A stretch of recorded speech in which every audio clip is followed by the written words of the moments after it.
So, welcome back everyone, and I hope you all had a nice Christmas, and welcome to 2025, new beginnings, new projects. Anyway, today I'm going to kick the year off with a job that's been long overdue. I think you remember a couple of months ago, the oil cooler on the XJS just went bang, and obviously I've been busy with other projects and going to America quite a lot, so it's kind of one of them jobs I've been putting off. I ordered the oil cooler straight away from David Manners it came from. I'll just give you a look at it. Now obviously this part's just been sitting in the corner of the garage for a few months now. So this is the first chance I've got to have a look at it really. Let me see, let's get it open.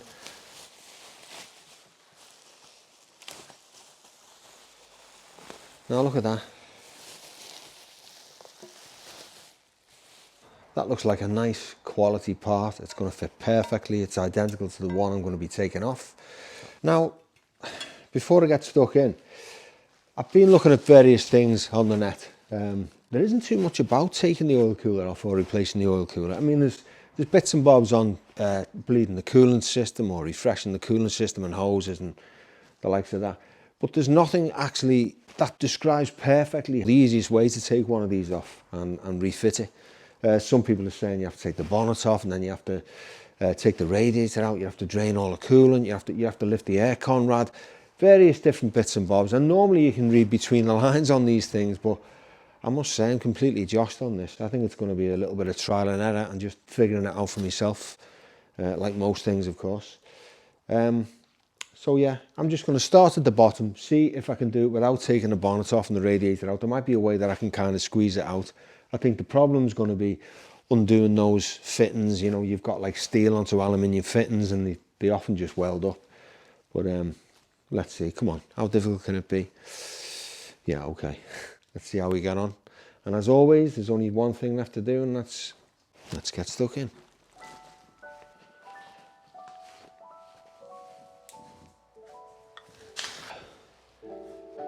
Now, first of all, I'm looking to remove this grill. You've got a screw here and a screw here.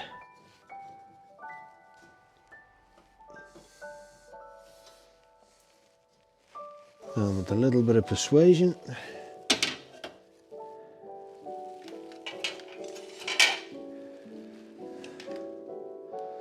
now if you look at this fitting here, it's definitely been leaking. The one on this side's bone dry. But if you just check around this area here, you can see how wet with oil it is. This is definitely where it's been leaking from.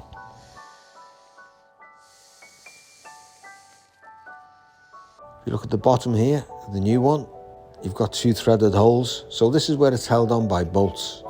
You have two spikes that come out at the bottom of the air conditioning condenser.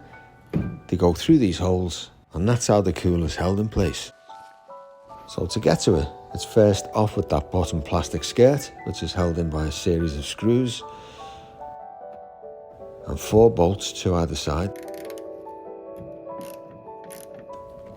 And once that's dropped, you remove the steel front panel so you can access the cooler itself.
Now if you see here, this is definitely where it's been pissing out.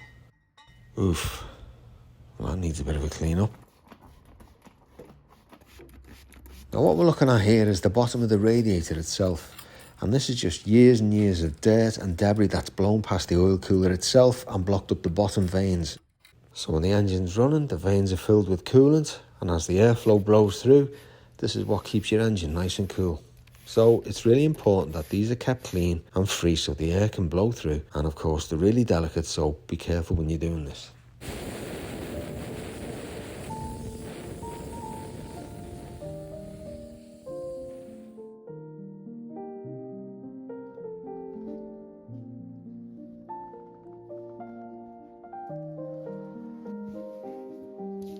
So out with the old and in with the new.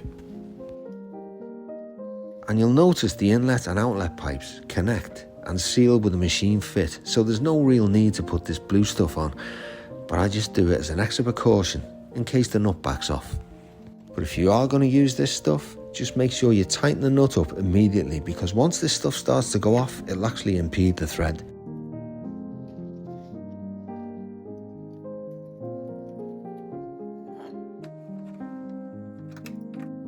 I'm using a bar on the wrench just for extra leverage to tighten it up, but just to safeguard the cooler itself twisting while you're doing this, you can actually wedge a bar between the cooler itself and the front cross member just to hold it in place.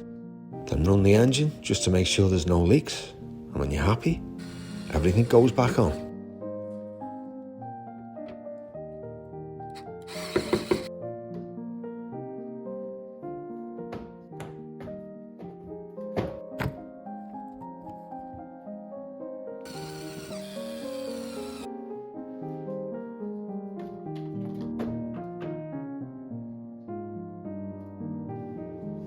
And of course, when you're done and the car's lowered off the jacks, it's top up the oil that you've lost during the process. Okay, so with that done, I just want to make a point here. When I read up on the blog and various threads I found on the internet, it was basically saying that this is one of the worst jobs, if not the worst job you can do on the XJS, which is, it's completely untrue. I mean, let me read you a few of these. This one here says, do not attempt this job by any means unless you are a seriously trained mechanic. This job could set you back days. It's an absolute nightmare. He actually goes on to say, this is the most difficult job you will ever do on an XJS, which is, it's totally untrue. I mean, the whole job from start to finish took me 90 minutes, and that's stripping all the skirt off, taking the front panel off, taking the grille off, undoing the fittings, taking it off, cleaning everything up, putting the new piece back on, and all back together again, 90 minutes start to finish. And I took my time. I just took it easy, you know. But these things that you read, sometimes I don't know whether it's scaremongery, I don't know whether the people haven't got a clue what they're doing, but whatever, just use your common sense and see through all this, because, I mean, it actually got me procrastinating. I was thinking, this is going to set me back days. I'm going to block all kinds of cars in. I'm going to have to make sure I've got the time. If anything, just make sure you got the tools. I think the fittings are like 38mm. And don't be put off. This guy here says, you will not undo these fittings, they'll be stuck fast, which is totally untrue. I mean, I just put an end of a scaffolding bar on the wrench that I had, or the spanner I had. I think it's 38mm, which I didn't have, so just nipped to B&Q, got an adjustable spanner, and it was off in seconds. So, and another guy says something like, you can't, it's impossible because you'll damage the oil cooler itself. Now, we both know if you're going to be doing this job, the chances are 99 times out of 100 is because it's burst anyway and it's leaking and it needs to be replaced. So why worry about that? And these fittings are really hardy, and yeah, I mean, you know, it's total bullshit really. So just use your common sense. Don't be put off. And it's probably the easiest job, one of the easiest jobs I've ever done on any car. And definitely the easiest job I've done on an XJS, because some of the stuff is pretty complicated. But anyway, with that now done, let's crack on.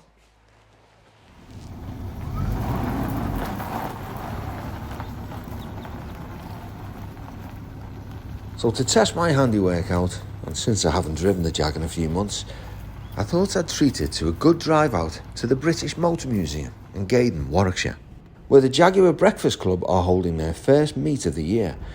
And to escape from the cold, I pop inside to take a quick look around. The Jaguar XJ13. One of the most beautiful cars I think were ever built. And look at the back end on this. If you just come to here and look down it, it's like standing at the base of a coffin. Looks so long, doesn't it? I think it's really disappointing when you see a beautiful front end on a car and then you go round the back and it's not quite the same as the front, you know. I think that's better than the front, and the front of this car is absolutely stunning. What a beautiful thing that is. Alvis T21.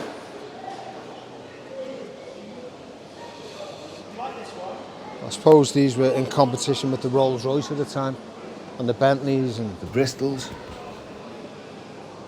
Stunning car. These were like the bread and butter cars. My dad used to own one of these. Well, he had a couple actually. And these were the basic bread and butter cars for families, you know, throughout the 1970s. But they had a real beautiful ride.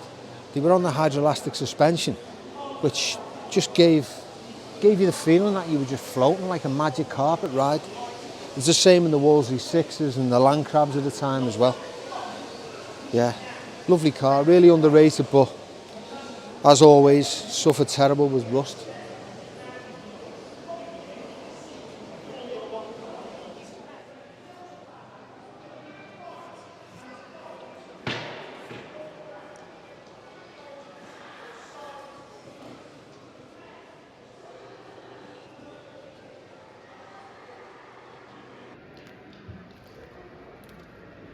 And the classic two-door Range Rover, released in 1970. I remember clearly my Uncle Leo pulling up in a brand new white one in the Christmas of 1971.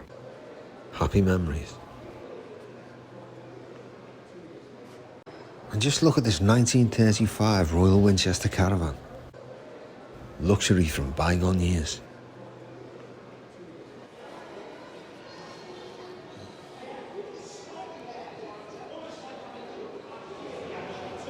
And look at this prototype MG Mini. I mean, that's stunning. That's like the Austin 1100. But it's a convertible, two-door convertible. And do you know what?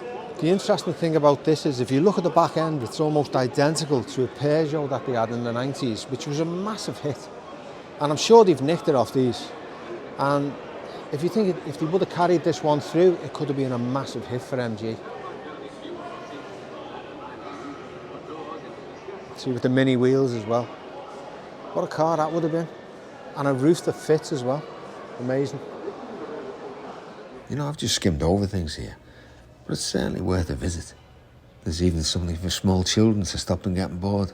And then it's back out into the cold to meet Stephen Gaynor from the Jaguar Drivers Club. It's probably Totally one of the best now. car museums in the country. I think so diverse. And if you love Jaguars, of course, you've got the Jaguar Collection Centre over That's exactly there. where we're going to go. And that was built some years ago after, there was a bit of an outcry because after the Browns Lane Museum closed. What was that, 57 or 59 when the fire happened? Oh Was it no, after that? no! This is just in the last 20 years. Oh yeah. When the Browns Lane factory finally went, the Jaguar Daimler Heritage Collection had its own museum that closed down, and all the cars went into storage.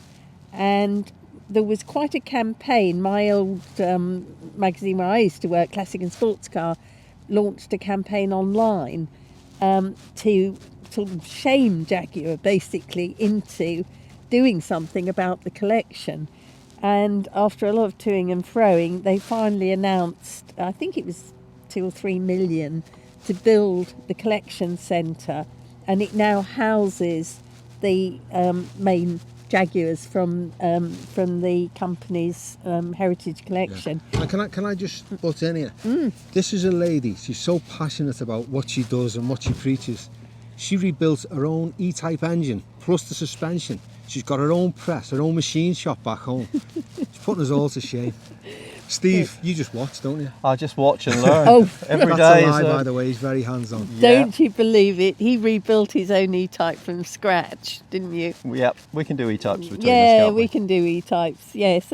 I think with working on cars, in my case, it's more, what shall we say, a belief rather than skill. But that's what it's all about, just have a go. I used to Have a go. tackle It's only jobs common sense, then. isn't it? You're right, Gary. Have a go. Yeah. I think there's I'm- plenty of knowledge out there to share, and Yeah. the Jaguar Drivers Club, we can always share a bit of knowledge. Yes, I think that sums us up. Yeah. I must ask, are you going to the NEC in March? Oh The yes, restoration we'll show? be at the restoration show, and I think we're in Hall 5. Yeah. And of course we'll be there in November Well, I'll in come Hall and 1. find you because I'll be there. Please do. No, Look we'd forward love to to seeing see you you. again. Lovely to see you once And again. you, Gary. And well done for turning up on such a freezing cold day. Thanks, Gary. Well, Good to ditto. see you. Thank you. Thank you very much.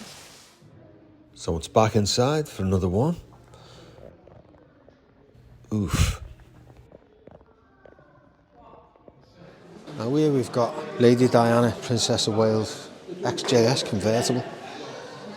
You know, imagine her driving around in one of these. I've actually seen pictures of her driving around in it. You can imagine like the two princes in the back. I actually met Princess Diana when I was at RADA many years ago.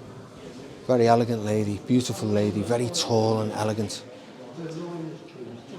Yeah, just see it in this now. Very classy lady, classy car. Yeah, so this is really super unusual because it looks like these pieces come off, but it's basically a hard top. So it's like a park convertible, but it's not a full folding roof. Or maybe I'm wrong, I don't know.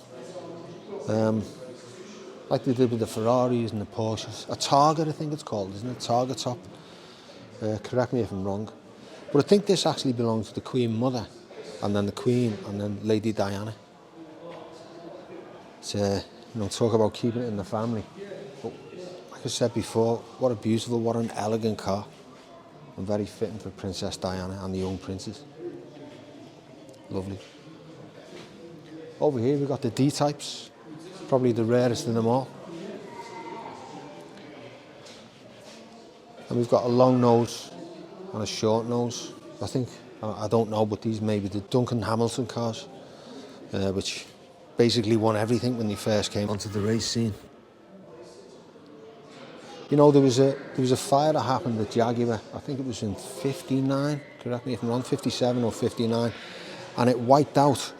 They made a road version of these, which was the XJS, so they took the fin away, put like a soft top on, just made it into a more usable car for the road. And there was only 16 ever made because the big fire happened and basically burnt all the stock out. I think they dragged 16 out of the fire and it destroyed the blueprints, supposedly. So there was no more ever made, but I think they were losing money hand over fist on them anyway, so, I mean, it's debatable what happened there. But Steve McQueen actually owned the road version, the XJS, and he used to gun it round Hollywood Hills and all. Imagine driving around on one of these. I mean, these were capable of doing like 200 mile an hour, I think, in the day. Just phenomenal cars. You know, they'd outgun any policeman behind them. What a beautiful car. You know, great heritage for Jaguar. Because as I say, they won everything. I think they came in the first race, first, second, third and fourth or something. They just blew everything out of the water. Yeah. Great history. When Jaguar were great. And here, unbelievably, an XJS police car. You know, I'm absolutely certain what happened is the taxpayer couldn't afford the petrol bills because gunning one of these up and down the motorway or chasing people, I mean, they must have been getting about 6 miles to the gallon if they were lucky. So, yeah, quick car, but very expensive to run. Very thirsty, as I've found out.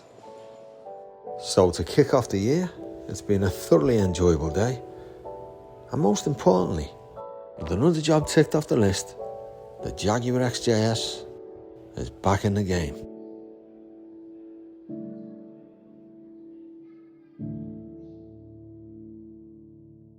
Thank you for watching this episode of Classic Obsession. If you enjoyed it, don't forget to like and subscribe.